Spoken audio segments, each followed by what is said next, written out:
Fund Bill.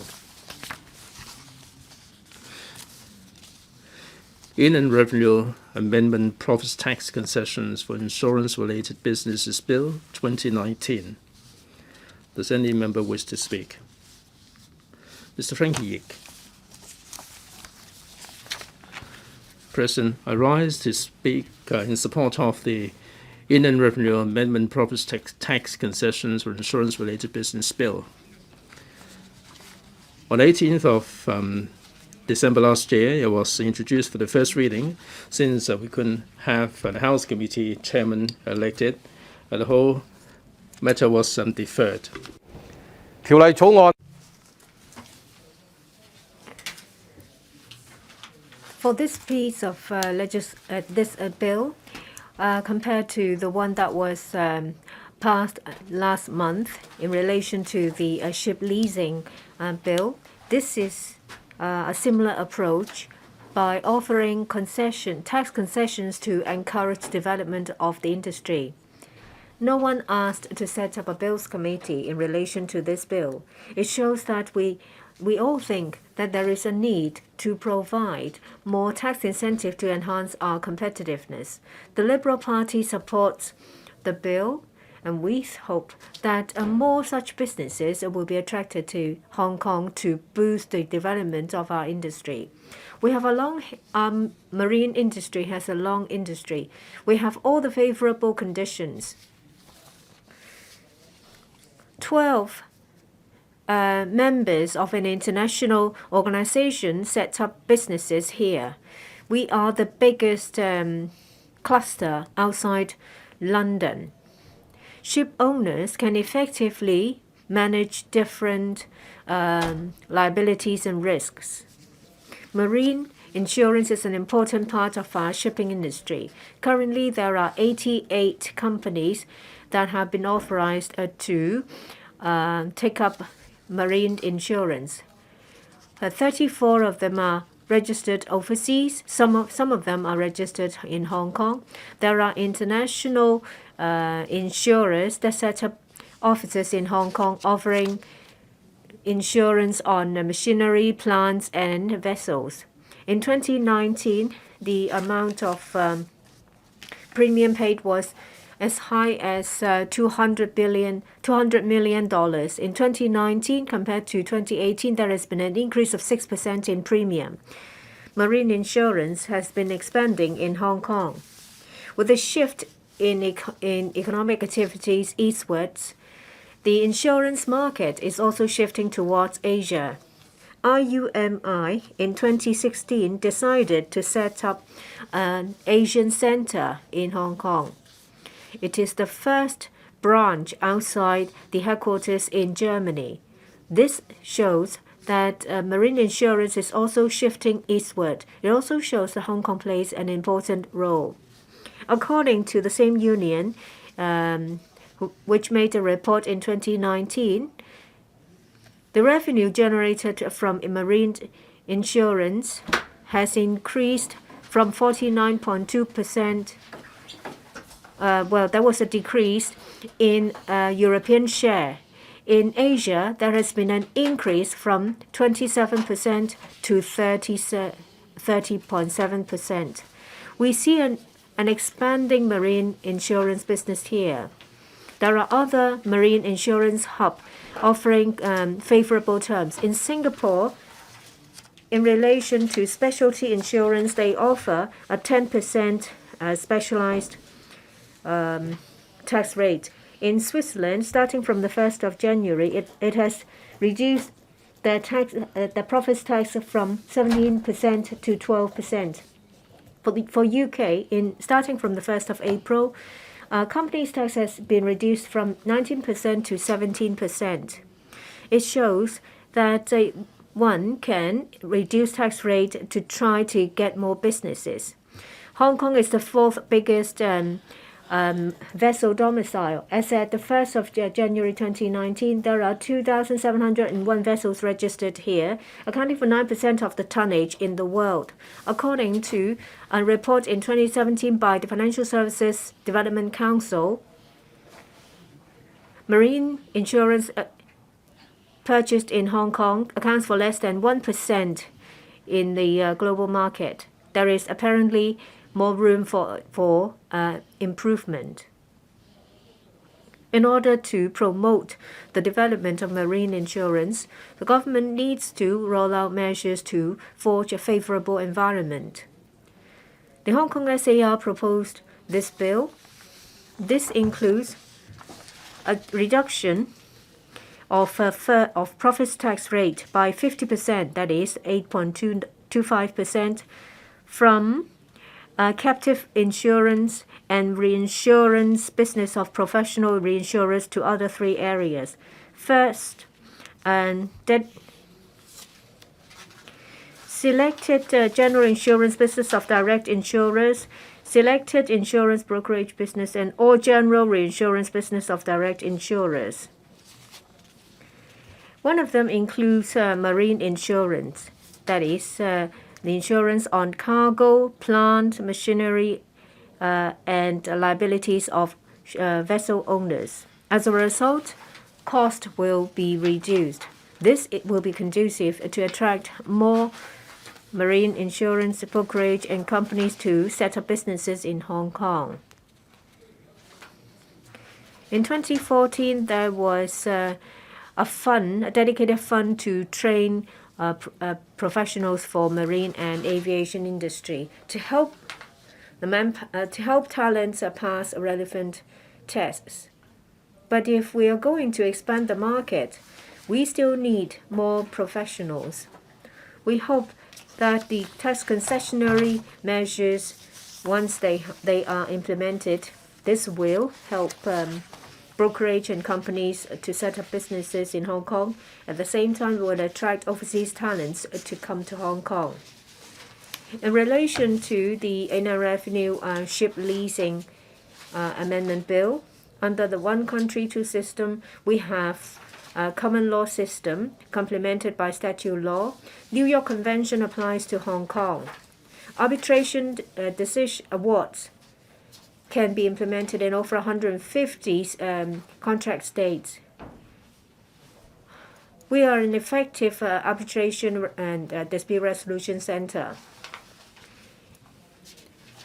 Vessel management, compensation, and protection of ship owners is a blooming business. We can also develop ourselves into a marine dispute resolution center. We have a vast experience. On top of that, there is the Belt and Road Initiative, which will bring enormous opportunities. The government should try to get the central government to support us to develop into a dispute resolution center. We are leading shipping hub. There are over 800 companies in Hong Kong providing quality services. Apart from vessel insurance, there is also brokerage, leasing, financing, maritime arbitration. If we can expand our cluster, naturally, more ship owners and international shipping businesses will come to Hong Kong. Our high-value marine service will be further strengthened. According to information from the Census and Statistics Department, for operators and ship owners, they have generated in 2018 $84.2 billion, an increase by 12.8%. Per capita has increased by 61%. The government needs to put in place more measures to enhance our competitiveness, to elevate our status as an international shipping hub. Lastly, I'd like to say that about 80% of cargo business is done by sea. Countries have been fighting to try to get maritime business companies to go to their country. In 2016, there is the port board set up to develop businesses. but the board itself is an advisory board only. It's difficult for them to take the initiative to put in place favorable policies. I asked the government to set up a dedicated body with real power to further promote Hong Kong's maritime businesses. I so submit to support the second debate resumption. Mr. President, today Mr. Kenneth Lam. resumption of the second reading of the Inland Revenue Amendment, Profits Tax Concessions for Insurance-Related Business Bill 2019. Now, the purpose of the bill is to give profits tax concession to certain activities carried out by general insurance business and other businesses, including insurance brokerage and also certain general reinsurance business of direct insurers.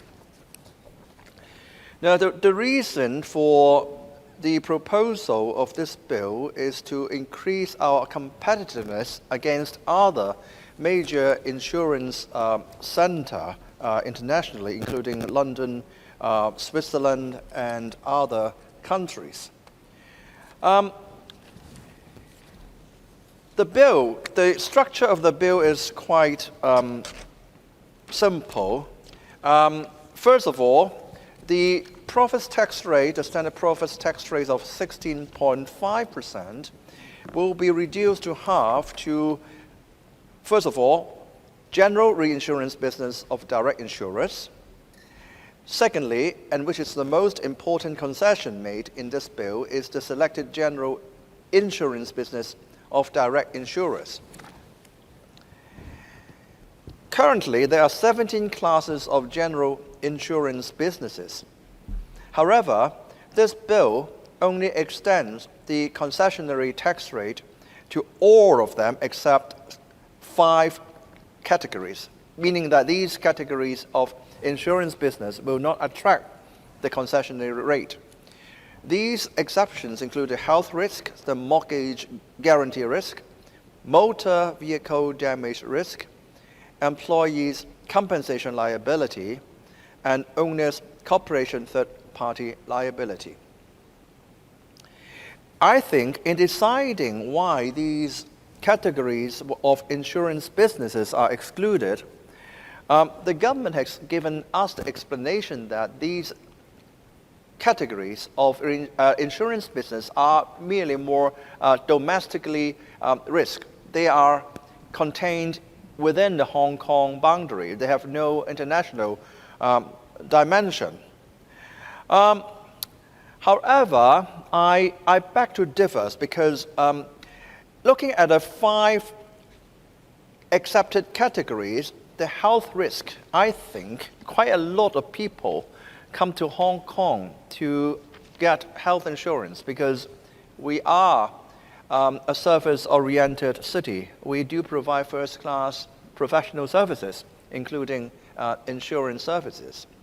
And I hope if you got another chance to reconsider or to amend this bill, please would you take into consideration health risk, because I do think apart from domestic, people in Hong Kong, living in Hong Kong, will take this kinds of insurance. There are quite a number of wealthy people from the Asian countries or from part of the mainland. They will come to Hong Kong to get the insurance coverage. Now, perhaps I also want to raise a point generally is that the public would be concerned why we should benefit the insurance sector. Now, this is given under the background that the professional reinsurance business has already been enjoying a 50% concessionary tax rate. Now, of course, the main reason why we are giving a special concessions to the general insurance business and the selected insurance brokerage businesses that other countries are doing that, and we could be losing out if we are not going to do so.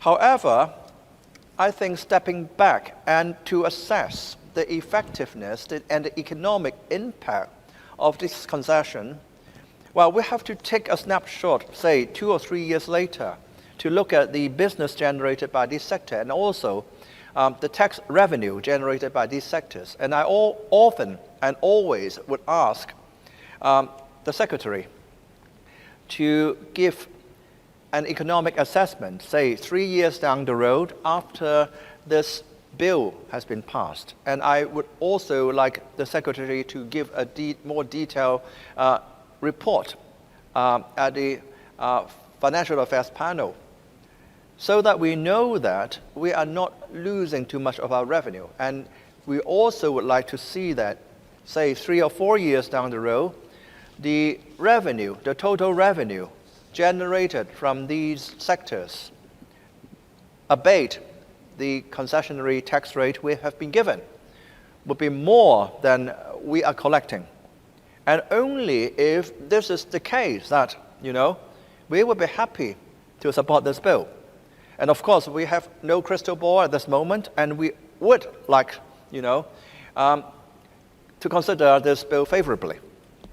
But as a responsible legislator, and I hope I can continue to monitor the government, and I would like the government to undertake that they would come back to give an economic account of the growth or the change in the general insurance sector 2 or 3 years down the road after the bill is passed.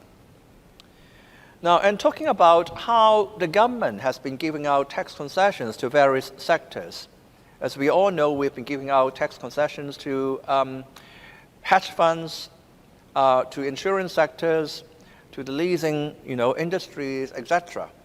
And the only formula which the government has always been using is to use a half profits tax rate, which is 8.25%. Now, however, I don't think this must be necessarily be the case, because as competition grows day by day, and our neighboring countries and even international scene is so competitive, we should be more innovative in giving our tax concessions. Now, apart from using 8.25%, have you considered, Mr. Secretary, using a 1/4 rate, meaning 4.125, or even a 1/10 rate, meaning a 1.65% of tax rate? Now, the reason I mention is that you can't really say if we are using 8.25%, then it will be good enough. Because you know that some countries, well, needless to say, Singapore, can come up with very innovative measures. Their measures need not be contained in their legislation, because they always like to use concessionary rate case-by-case basis. And surprisingly, some of these rates could be far, below our half rate, even our half rate. So for some sectors, if in the future, if the government would like to enhance the competitiveness of certain sectors, you may consider the 4.125 or even the 1.65% rate. I think in the future, there is an urgent task, of course, for the government to review which are the sectors. Of course, I'm talking about the financial services sector, because obviously the Secretary is in charge of the sector, that these rates should apply. Coming up on my list, of course, would be the family office business. We've been talking about it for the past 5-6 years. And indeed, coupled with the recent limited partnership fund bill which just been passed, we are also considering the taxation of another very competitive business, the investment management business, in which I think you need the manager to manage the investment portfolio of these private equity funds. Now, all these, Mr. Chairman, I think the whole financial services sector is one integrated market. You just can't segregate out, say, this is the general insurance sector, because it also affects, the transport sector, the leasing, the financial market, which raise capital for the ship leasing business and all that. Now, for the investment management business, I think, how to tax carried interest, of course, is one of the topics which have been in discussion by the professionals for the past 10 years, and we don't seem to have a very clear-cut case of how to tax them. And, of course, some of these managers may be dodging, not paying any tax at all. And I do understand that the government will be launching a consultation paper very soon. And I don't know the direction of the consultation, but of course there are people in the financial service sector which say, well, we don't want any tax at all. We do not want to pay any tax. But as a responsible government, you need to tell the people here in Hong Kong why there should be some people not paying tax at all if their activities are being conducted in Hong Kong and they earn some of the profits in Hong Kong. Although we are not taxing any capital profits, but not all of these profits are capital profits. So if you are going to devise a very simple formula for taxing carried interest, I would urge you to think about a 1.65% rate, which I do think a lot of managers will find it very attractive and palatable. On the transport sector, or how Hong Kong is going to evolve, because the general insurance business and the shipping sector are generally going hand in hand.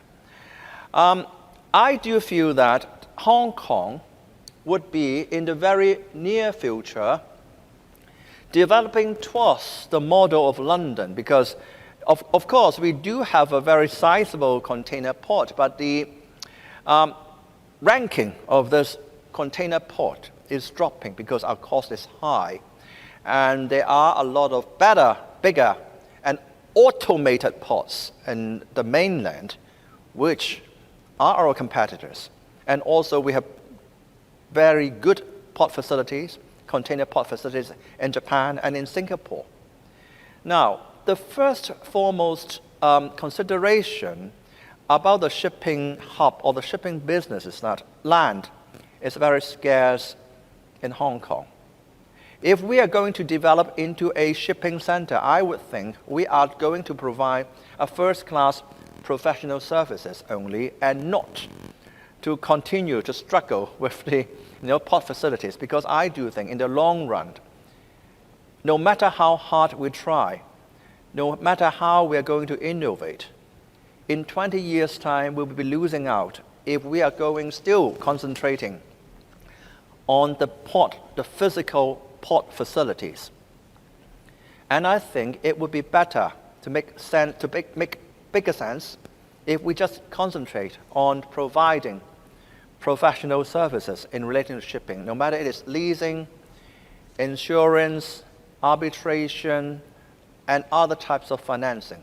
And we have to release the port facilities, the land, especially the land, back to society, whether they will be used for housing other high-value added industries, no matter they be used for public housing, private housing, commercial buildings, or otherwise.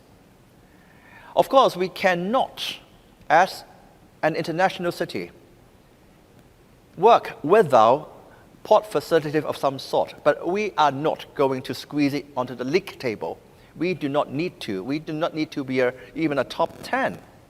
We need to have some container port facilities, and that's all what we need to contend about in the next 2 decades.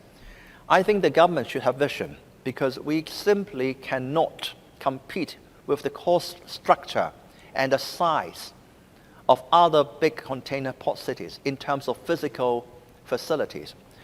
I do appreciate that this is not the portfolio of the Secretary, but I do hope that the Secretary can bring back this message to the Financial Secretary and also to the Chief Executive if we are going to have a vision for Hong Kong in the next 2 or 3 decades. President, I think I will give a support to the resumption of the second reading and also the third reading of this bill if the Secretary can undertake to report back to the Financial Affairs panel on the economic impact of this bill in a couple of years' time. Thank you. Mr. Holden Chow. President, this bill mainly focuses on the profits tax concessions for insurance-related businesses.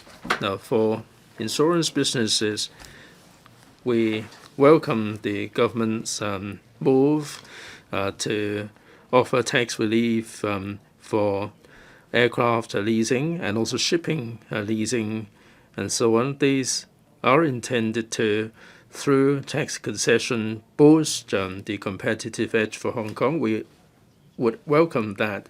However, I'd like to point out that there are some points I'd like to highlight in relation to this bill.